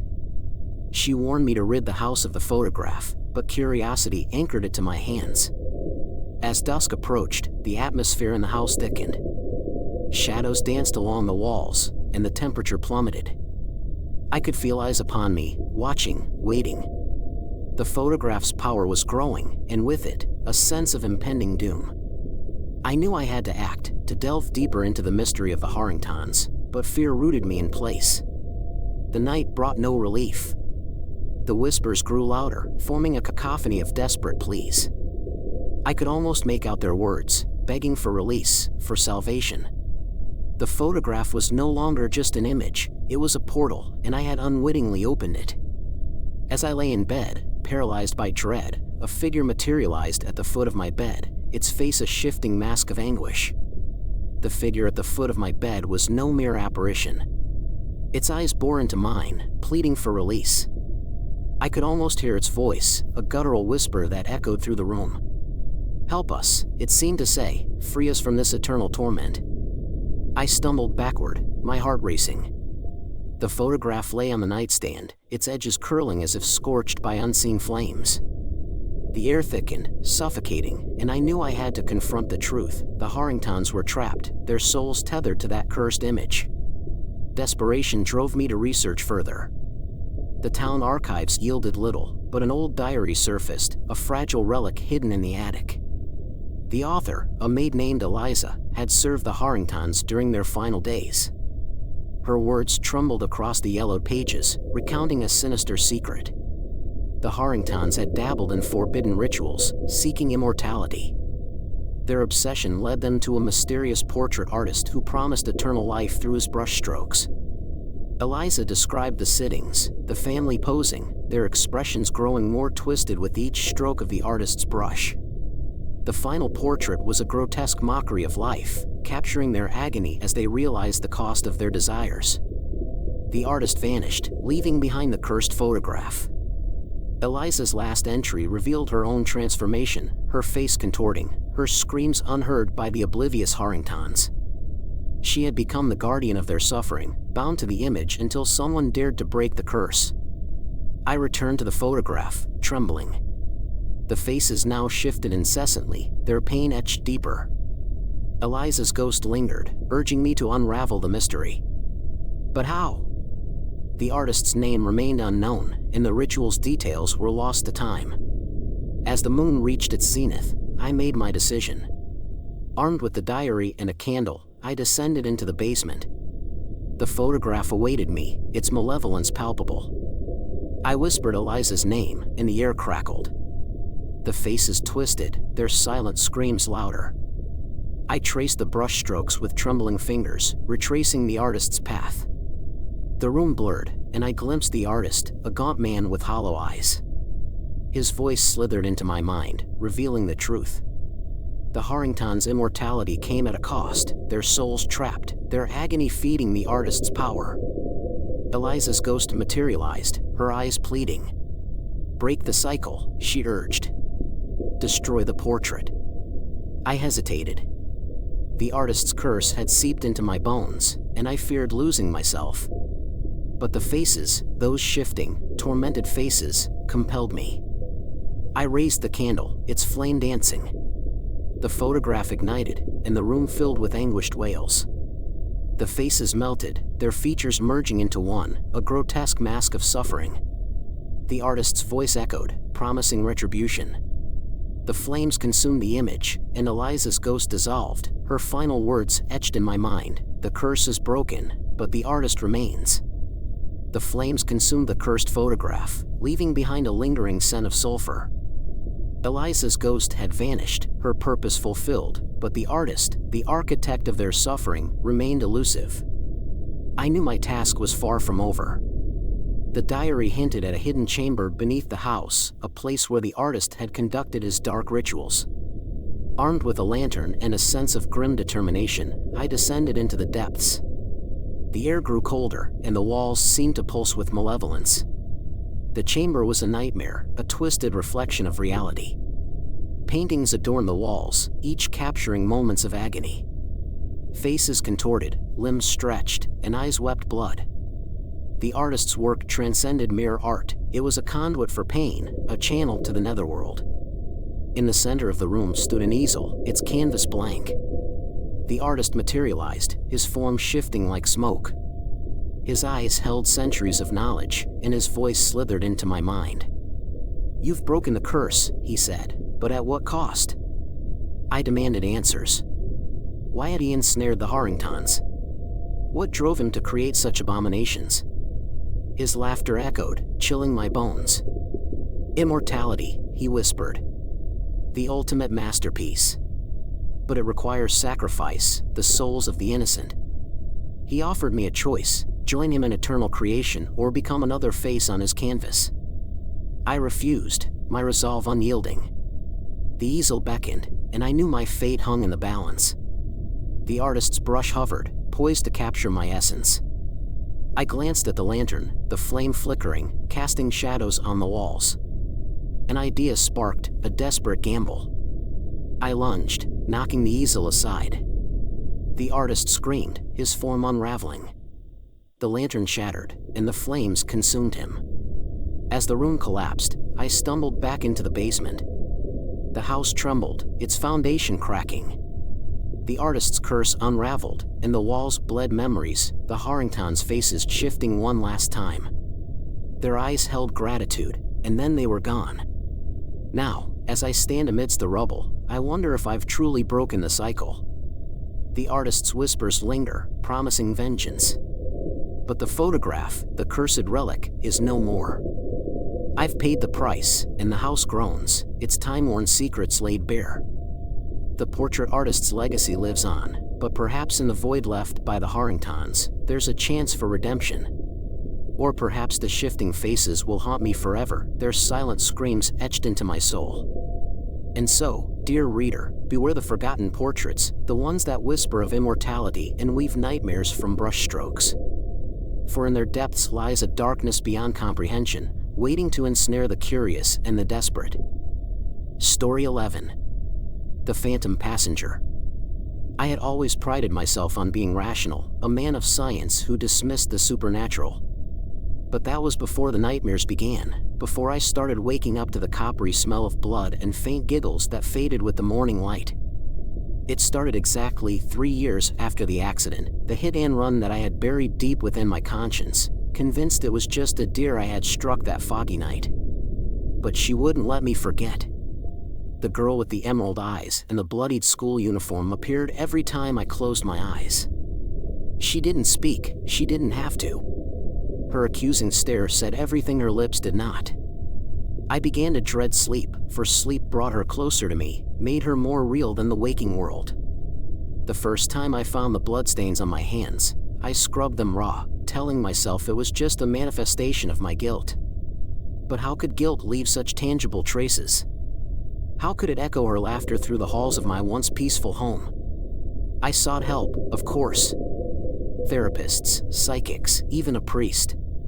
They all offered explanations, remedies, prayers. None of them worked. The girl remained, a specter only I could see, a reminder of the life I had taken and the debt I had yet to pay. As the days passed, her presence grew stronger. Objects moved on their own, doors slammed shut, and the temperature would drop so suddenly that my breath turned to mist. My friends began to distance themselves, whispering that I had changed, that I was obsessed. Maybe I was. Obsessed with finding peace, with driving her away. But tonight was different. Tonight, the laughter wasn't just in my ears, it was all around me, bouncing off the walls, seeping through the cracks in the floorboards. And when I opened my eyes, she was there, at the foot of my bed, blood dripping from her hands onto mine. The girl's laughter echoed through the dimly lit room, and I could feel her gaze piercing my soul. Her eyes, once innocent, now held a malevolence that chilled me to the bone. I tried to speak, to ask her what she wanted, but my voice failed me. Instead, I watched as she extended her blood-streaked hand toward me. "Remember," she whispered, her voice a haunting melody. "Remember what you did." I had no choice but to follow her lead.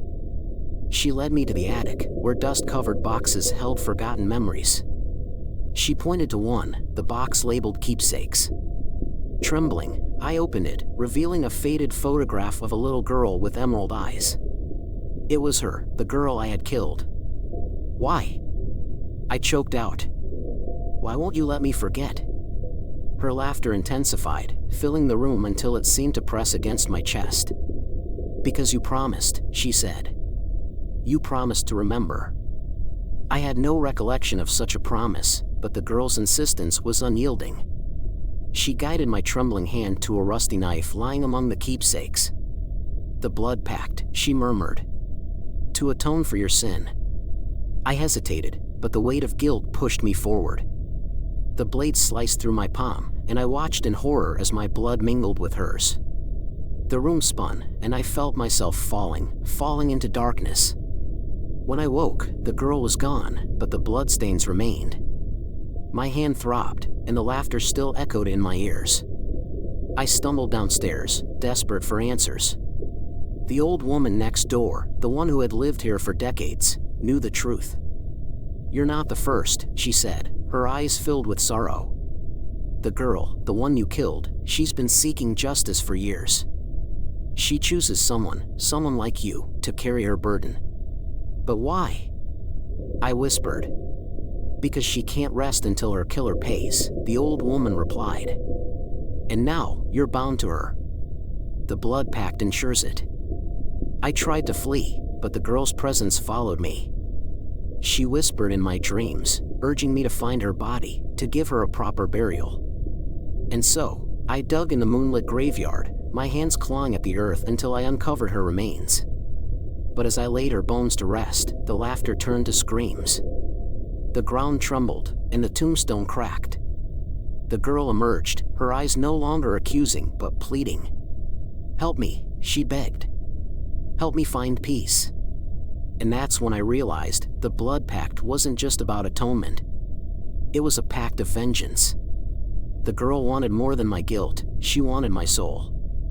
And as the earth swallowed me whole, I knew I was bound to her forever. The girl's laughter haunted me, even as I tried to escape her grasp. The blood pact had bound us together, and now, I was no longer sure where she ended and I began. My once rational mind had fractured, and the line between reality and nightmare blurred.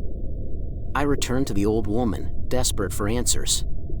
She sat in her dimly lit living room, surrounded by dusty books and flickering candles. "You've seen her," she said, her voice a whisper. "The girl who seeks vengeance." I nodded, my heart pounding. "What does she want from me?" The old woman leaned closer, her eyes filled with ancient knowledge. "She wants you to remember," she said. "Remember the night you took her life. Remember the screech of tires, the sickening thud, and the way you fled into the darkness." "But why?" I asked. "Why torment me?" "Because," the old woman said, "she cannot rest until justice is served. The blood pact demands it." I thought of the girl's emerald eyes, the way they bore into my soul. "How do I break the pact?" "You must find her body," the old woman replied. "Bury her properly, and perhaps she will release you." And so, I followed her instructions. I traced the accident back to the foggy night, the night that had changed everything. The girl had been walking home from school, her backpack heavy with textbooks.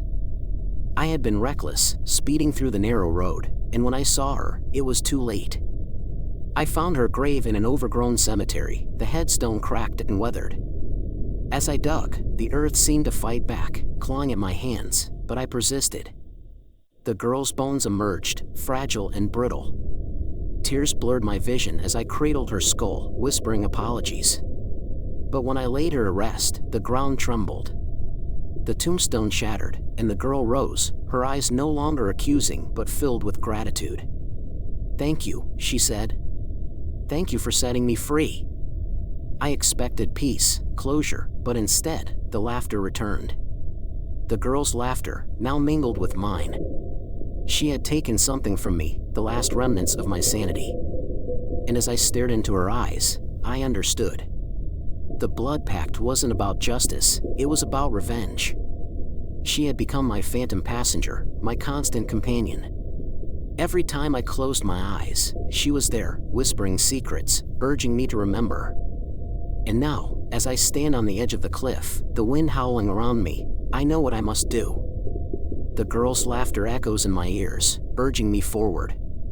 The final toll awaits, a leap into the abyss, a sacrifice to break the pact.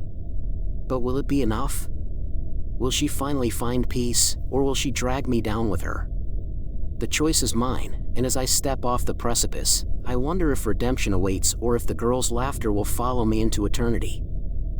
Story 12. Mother's Whispers. I had always found solace in the quietude of our old family home, a place where childhood memories danced in the dust motes of sunlit rooms. But lately, the silence seemed to be filled with a presence, an unsettling whisper that slithered through the cracks of my serenity. It started as a faint murmur, a trickling doubt that I was ever alone. The voice was unmistakable, my mother's, calling me, beckoning me to the basement with a tone that oscillated between desperation and warmth. Each night, the voice grew louder, more insistent. "Come down, join me," it pleaded, threading through the creaks of the aging floorboards. I resisted, attributing the sounds to the grief of losing her just months ago. But the human mind can only rationalize so much before curiosity claws its way to the forefront. One evening, as the sun dipped below the horizon, painting the sky in shades of dying embers, I found myself standing before the basement door, hand trembling on the knob. The descent was like stepping into another world. The air grew colder, heavier, as if saturated with unspoken secrets. The darkness seemed to breathe, pulsing against the feeble light of my flashlight. There, in the void, her voice was clearer, suffused with an emotion I couldn't place. "I'm here," it whispered, a siren's call from the shadows. The scent of decay wrapped around me, a tangible reminder of the emptiness that awaited. I called out, "Mom?" My voice faltered, devoured by the silence that followed. The beam of my flashlight cut through the darkness, revealing nothing but the remnants of a life once lived. Old furniture draped in white sheets, boxes of forgotten belongings, and a rocking chair, moving ever so slightly, as if just vacated. The air stilled, and for a moment, I thought I saw a figure, a wisp of something ethereal, but it vanished as quickly as it appeared. The whispers grew frantic now, a cacophony of pleas that seemed to come from the very walls. "Don't leave me," they cried, and I felt a chill that had nothing to do with the temperature. Something moved in the periphery of my vision, a shadow that flitted between the realms of the seen and unseen. My heart raced, pounding a rhythm of primal fear as I realized that the voice, though achingly familiar, was not my mother's. It was a mimicry, a malevolent echo that knew just how to lure me into the depths of despair.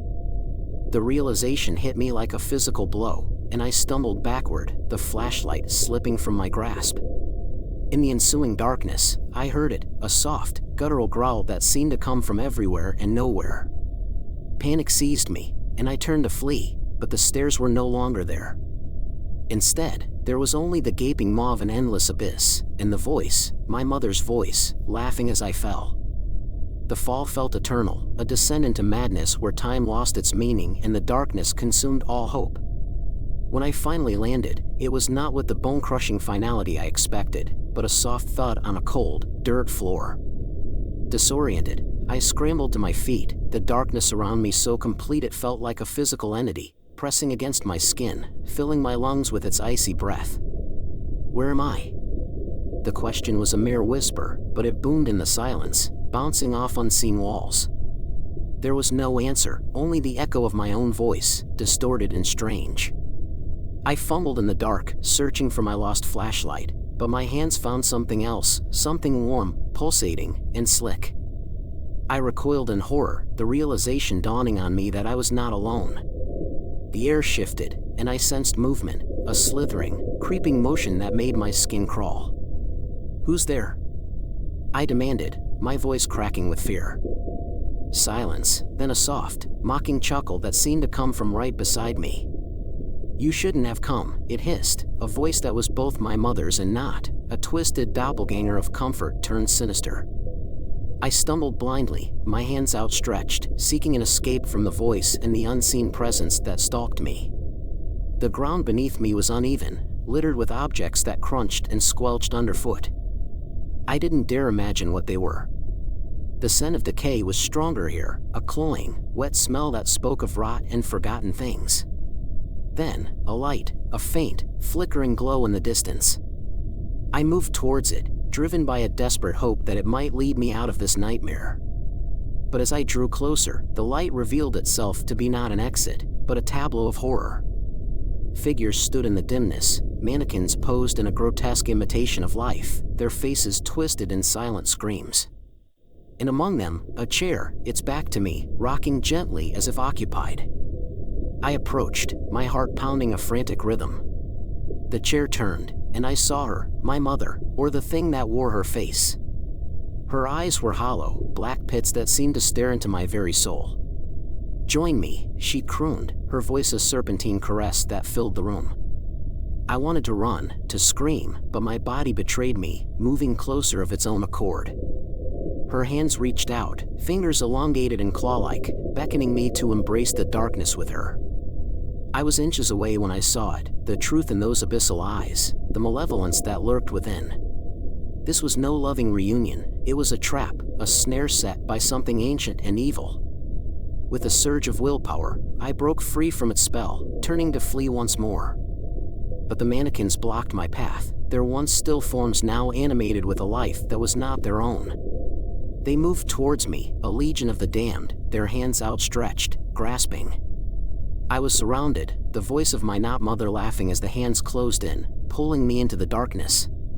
The hands were cold, their touch like tendrils of ice wrapping around my limbs, pulling me deeper into the abyss.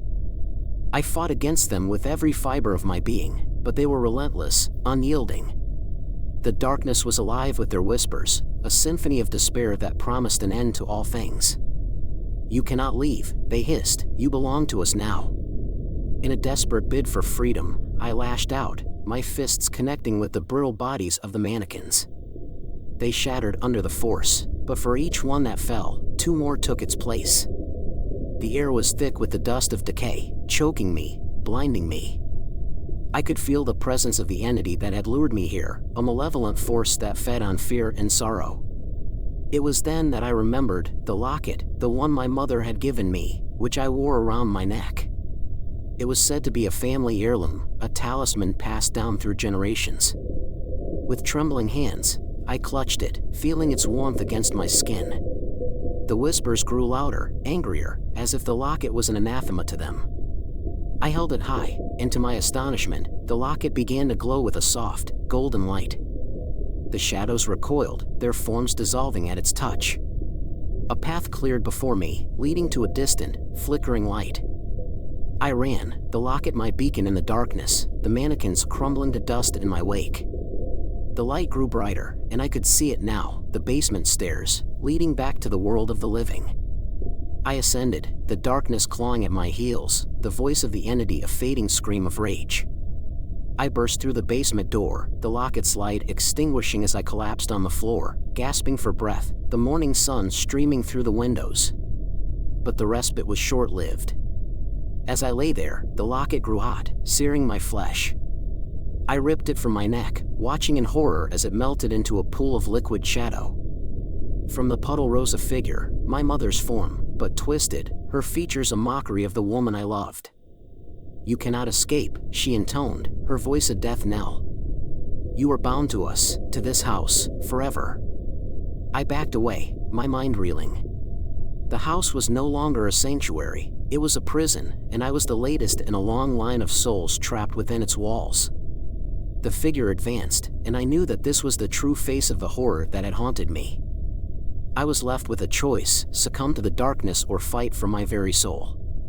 The figure smiled, a grotesque imitation of affection, as it reached out with shadowy arms. "Come to me, my child," it whispered, and the house echoed with the laughter of the damned. Story 13. Lost Laughter. I had always sensed something peculiar about the old Victorian house we moved into. Its walls whispered secrets, and the air felt heavy with untold stories. It wasn't until a lazy Sunday afternoon, when boredom drove me to explore the depths of our new home, that I stumbled upon a hidden door in the basement. Behind it lay a room, untouched by time, filled with dusty old toys and faded photographs. The dim light revealed a chilling sight. Every toy seemed to mirror the likeness of a child who had vanished from our town over the years. The first photograph I picked up was of a boy with a crooked smile, holding a wooden soldier. The same soldier sat on the shelf, its paint chipped, eyes staring blankly ahead. A chill ran down my spine as I realized the connection. I delved deeper, uncovering more toys, each a replica of the missing children. Dolls with glassy eyes, tin trains, and soft teddy bears all seemed to watch me, their presence a silent accusation. As night fell, the room grew colder, and the shadows seemed to dance along the walls. I heard faint giggles echoing off the stone, a sound so out of place it made my heart race. The toys appeared almost alive in the flickering candlelight, and I couldn't shake the feeling that they were not just mere playthings but vessels containing the souls of the lost children. The laughter grew louder, and the room spun. I stumbled, knocking over a row of dolls. They hit the ground with a thud, and the room fell silent. Too silent. I held my breath, listening, when suddenly, a single doll began to rock back and forth. Its eyes, once dull, now gleamed with a sinister light. "We've been waiting for you," it whispered in a voice that was not its own. Panic seized me, and I ran for the door, but it slammed shut with a force that shook the room. I was trapped, the darkness closing in, the whispers of the children growing more insistent. "Play with us," they murmured, "stay with us forever." The toys began to move on their own, inching closer, their expressions twisted into grotesque smiles. I pressed my back against the door, my mind racing for an escape. But then, the room fell silent once more, and a new figure emerged from the shadows. It was the boy from the photograph, his crooked smile now menacing. "You found our playroom," he said, his voice a mix of delight and malice. "Now, you're one of us." The door behind me vanished, leaving a solid wall. There was no way out. The boy's laughter filled the room, a sound that would haunt me forever. I was part of the forgotten playroom now, another toy in the collection. The room had no windows, no doors, only the suffocating darkness and the eerie glow of the toys. The boy, the one who had welcomed me into this macabre playroom, stood there, his eyes hollow, yet filled with a malevolent intelligence. His name, he said, was Elijah, and he had been missing for decades. "Why am I here?"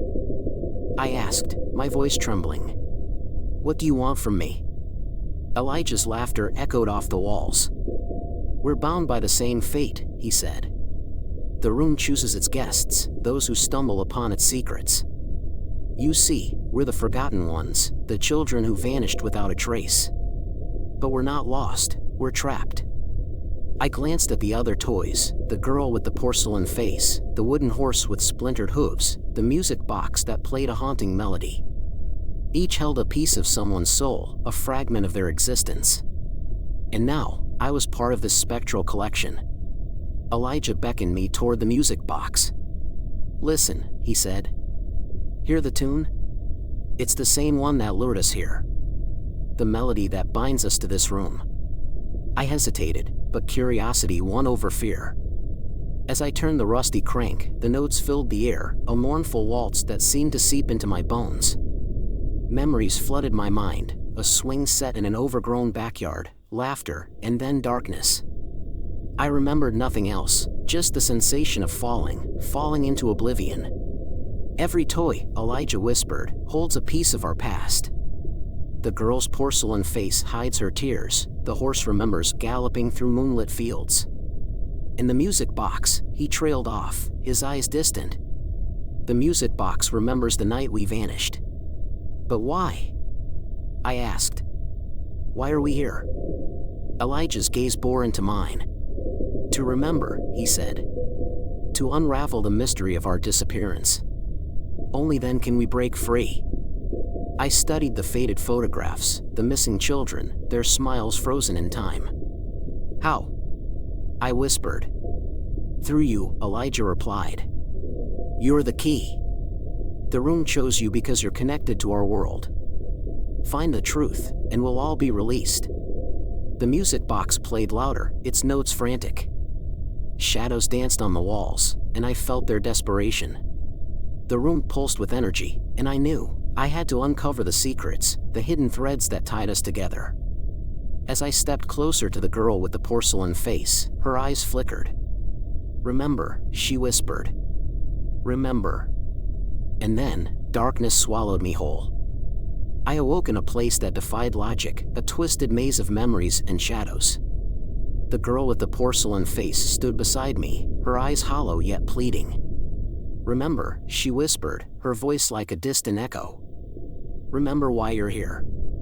The room had shifted. The music box lay shattered, its melody silenced. The wooden horse now galloped in place, its splintered hooves pounding against the floor. And Elijah, the boy who had welcomed me, was nowhere to be found.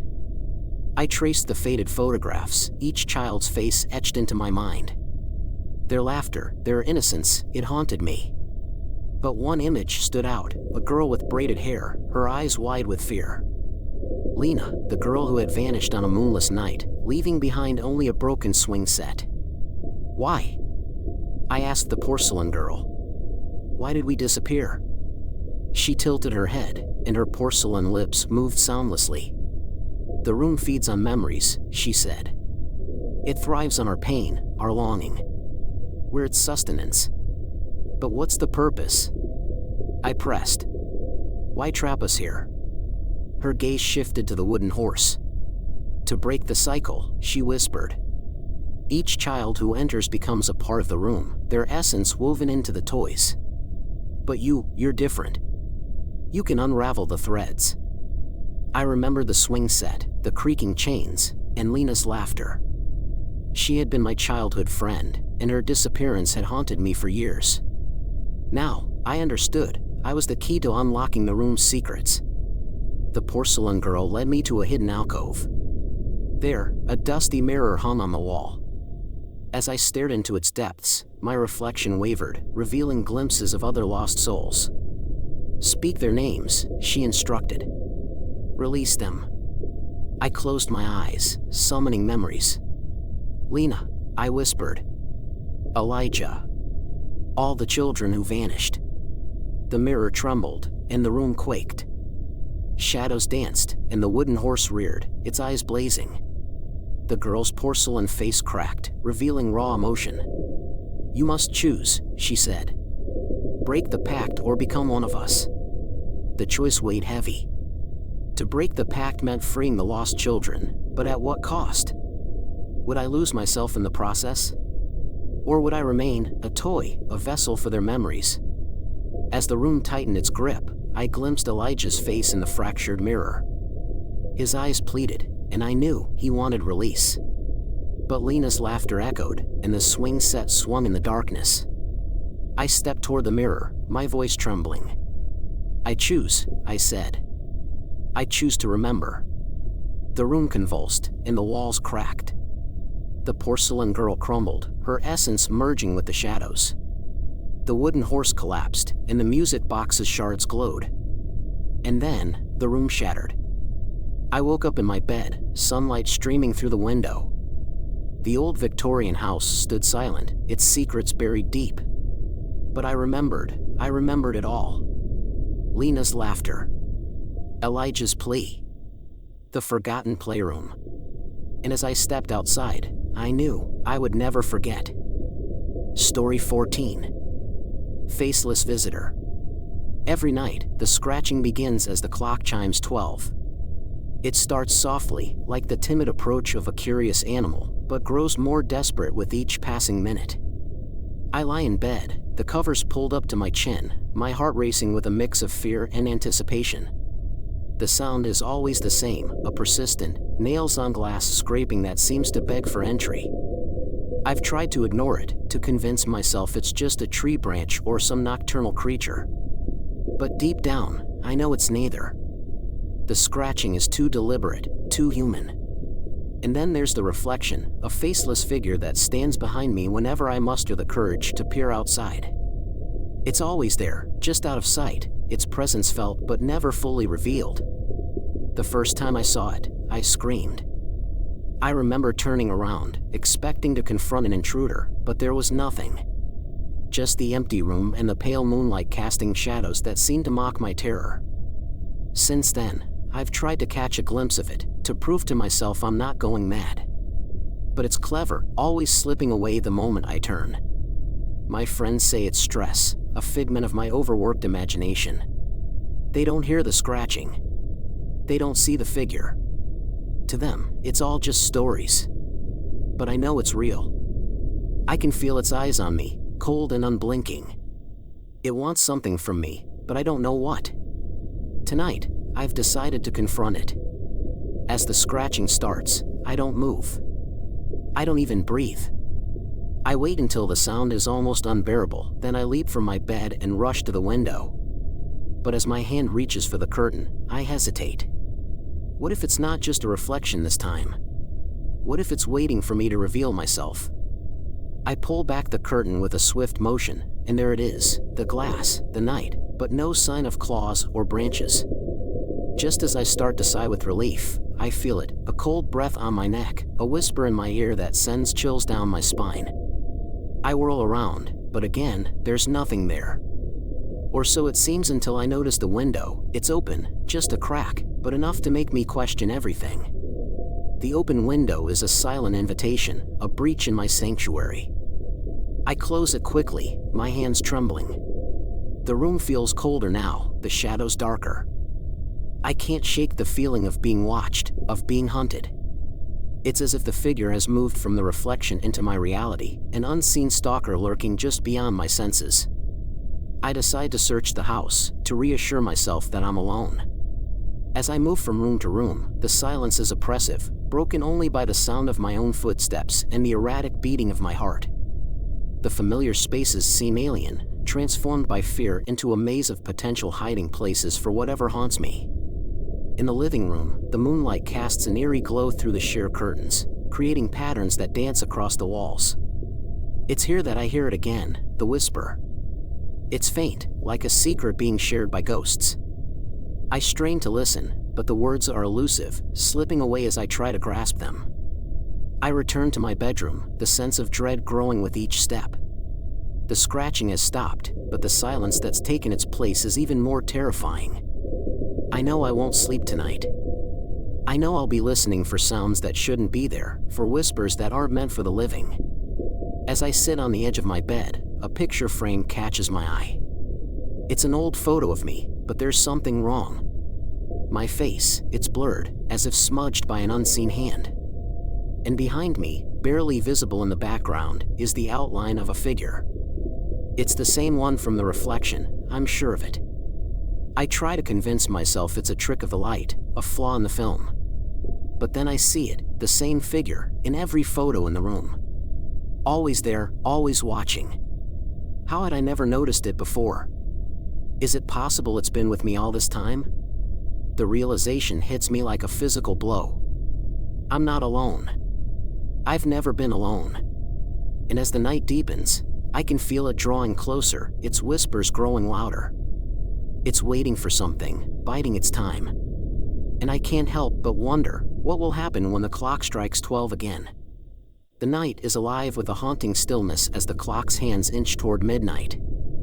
I can feel the weight of the unseen gaze, the pressure of the unknown pressing against the walls of my room. The air is thick with anticipation, and I find myself holding my breath, waiting for the inevitable scratching to begin. But tonight, the sound doesn't come. Instead, there's a new noise, a low, guttural growl that seems to emanate from everywhere and nowhere. It's a sound that doesn't belong to this world, a sound that freezes my blood and roots me to the spot. I want to run, to escape, but my feet are leaden, my body unresponsive. The growl intensifies, and with it comes a new terror. The walls of my room begin to warp and bend, the corners stretching into infinity. The moonlight that once offered a semblance of comfort now twists into grotesque shapes, casting long, reaching shadows that claw at the edges of my sanity. I'm trapped in a nightmare, but my eyes are wide open. The figure, the faceless entity that has haunted me, is no longer just a reflection. It's here, in the room with me, its presence a palpable force that sucks the air from my lungs. I can't see it, but I can feel it moving closer, its breath a fetid wind that whispers of death. In a moment of desperate courage, I reach out to where I sense it stands. My hand meets resistance, a surface cold and smooth like glass. It's the window, but it's not just a window anymore. It's a portal, a gateway between my world and the abyss that this creature calls home. The growl ceases abruptly, replaced by a silence that is somehow louder than any noise. And then, a voice, clear and chilling, speaks directly into my mind. "You are mine," it says, and I know it's true. I've been marked, chosen by something ancient and malevolent. As the clock strikes 12, the room snaps back to normalcy, the shadows retreating, the walls solid once more. But the terror remains, a seed planted deep within me. I know that when the sun sets again, the scratching will return, more insistent than ever. And one night, perhaps tonight, the window will open, and I will be unable to close it. The faceless figure will come for me, and I will have no choice but to follow it into the darkness. The end. Subscribe for more true scary stories. Thanks for watching.